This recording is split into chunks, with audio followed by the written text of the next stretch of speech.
Maynardville Open-Air Theater. The Maynardville Open-Air Theater is an outdoor theater in Maynardville Park, Wynberg, Cape Town, South Africa. It seats 720 people and is known for its annual Shakespeare in the Park plays. History. Park grounds.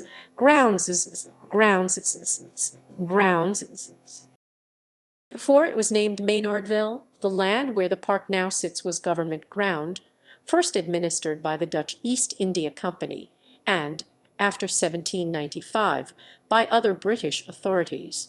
In July 1807, two young officers of the Cape Regiment, Louis Ellert and Lute Ernst Egger, married two sisters named Gertruida and Katharina Bartman.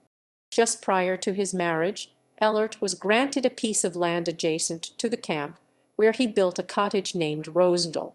The uneven ground was leveled and cultivated by slaves on either side of a stream known as the Krakelwater, which flowed through the small estate. For several years Ellert and his wife shared the house with her sister and husband until, in 1810, Egger decided to purchase a piece of ground adjacent to Rosendal for his own use. Ellert was later killed in the war on the eastern frontier of the Cape Colony, but because he had transferred ownership to his wife, the widow Ellert continued to manage her small farm after her husband's death. Her brother-in-law was not so efficient in his farming operations, and this, coupled with his extravagant lifestyle, forced him into bankruptcy. His land was not lost to his family, however, because his sister-in-law purchased his property.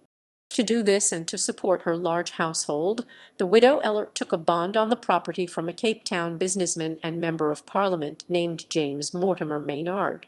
In 1836, Maynard took over Rosendal from the widow Ellert, who had become insolvent. He later bought another property from her to make up the site for his home, Maynard's Villa. Maynard died on 9 September 1874. As he failed to produce an heir, his estate went to his nephew William Mortimer Maynard Farmer, who was already an established businessman. Farmer married the daughter of Major Richard Wolfe, then resident magistrate and civil commissioner of Wynberg.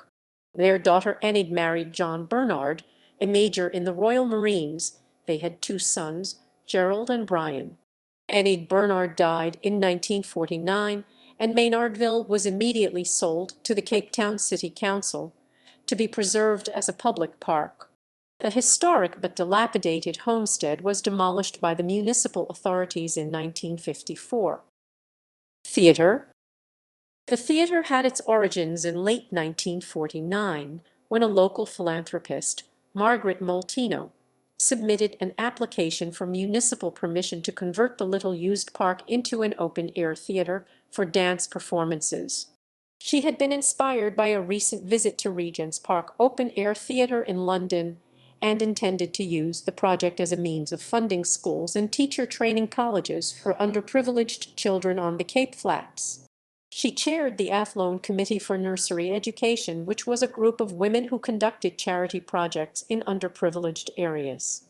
The open-air theater was first established by a small group of members from this committee, including Jean Burnett, Dulcie Cooper, and Harris, Margaret Mackenzie, Margaret Molteno, and Lorna Thompson.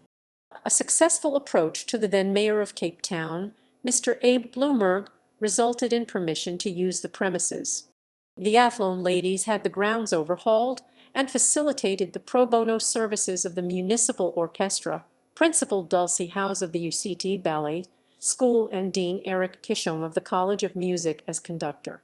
The open-air theater officially began operation from the evening of 1 December 1950, with the successful performances of Les Sylphides, St. Valentine's Night, and Les Diversions. The money raised from this and later performances went to fund a pre-primary school in Athlone, as well as the establishment of the Athlone Teachers Training College, the country's first college for colored teachers of preschool children. Another supported community project was the Bluevlane Nursery School, which was built by Dora Tamana, Jean Burnett, and Margaret Molteno of the Athlone Committee under Mrs. Tamana's direction, and opened in May 1955. Unusually for South Africa at the time, Maynardville had also been preserved as open to all and free from segregation. This was one reason why the venue was chosen. Several of the founding committee members were members of the Black Sash, the South African Communist Party, or other strongly anti-apartheid organizations. The organizers and first audiences were also multiracial.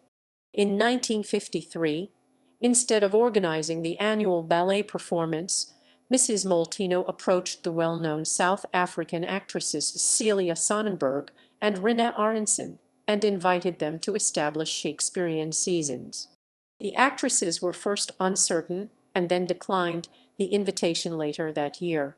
The dance performances therefore began again in 1954, with Don Quixote and Carnival performed on a wooden stage situated where the seating of the modern stage is now located. The reason for situating the stage in the northwest corner of the park was that since 1952, the badly dilapidated Maynard Villa could no longer be used for routing electricity for the stage. The Athlone ladies found that they could access electricity directly from the street poles at the intersection of Church and Wolfe Streets, and so the stage needed to be close enough to be within reach of their cables. In 1955, Mrs. Aronson and Mrs. Sonnenberg finally agreed to accept the project, and they enlisted the support of the councillor A.Z. Berman for the necessary infrastructure. The Athlone Committee now stopped their annual dance performances to work on supporting the Shakespearean preparations being led by the two actresses. The organizers soon had a new and renovated stage and a raked auditorium. Mrs. Aronson and Mrs. Sonnenberg contacted Leslie French, an English stage and film actor, whom they had invited to South Africa only months before, to come to Cape Town to direct and act in the theatre's first play. It was chosen to be The Taming of the Shrew. The performance of The Taming of the Shrew on 29 January 1956 was a notable success. The two actresses themselves performed leading roles in this and later productions. In 1957, the theater opened again in the usual location, but with the larger dimensions it has occupied ever since. In February 1958, the Maynardville Open-Air Theater was finally declared a permanent institution by the Cape Town City Council. After the Shakespearean seasons were fully established, the ballet performances were begun again, and both were run in parallel ever since. In the following years, the Shakespearean seasons grew into the immensely popular annual tradition of Shakespeare in the Park, which has made Maynardville famous. After decades of serving as the public face of the theater, Cecilia and Rene retired in the mid-1990s, and most of the theatre's drama department closed when they left. However, the park still maintains its dance performances and Shakespeare series through the Maynardville Theater Trust, which was created after Cecilia retired. The park today, Maynardville, has been designated as a priority park by the City of Cape Town, which means it has a development framework in place, spearheaded by the Maynardville Park Action Committee. This includes repairs to the facilities, incorporating the Wynberg Library, creating a new gateway entrance, upgrading Rosendale Cottage, developing the historic avenue around Wolfe Street, and constructing a new pavilion. Previous production reviews: http://www. Capitown Today, Companies/Theater/Maynardville/Twelfth Night, HTM, http://www.photos.com/world/Africa and Middle East/South Africa/Cape Town/Review -108,050. HTML http://www. All Companies/events/index php com equals detail and ID equals 5,794 and year equals 2008 and month equals 1. http://entertainment bizcommunity com/unity com/ p equals 84 http://Jilantheke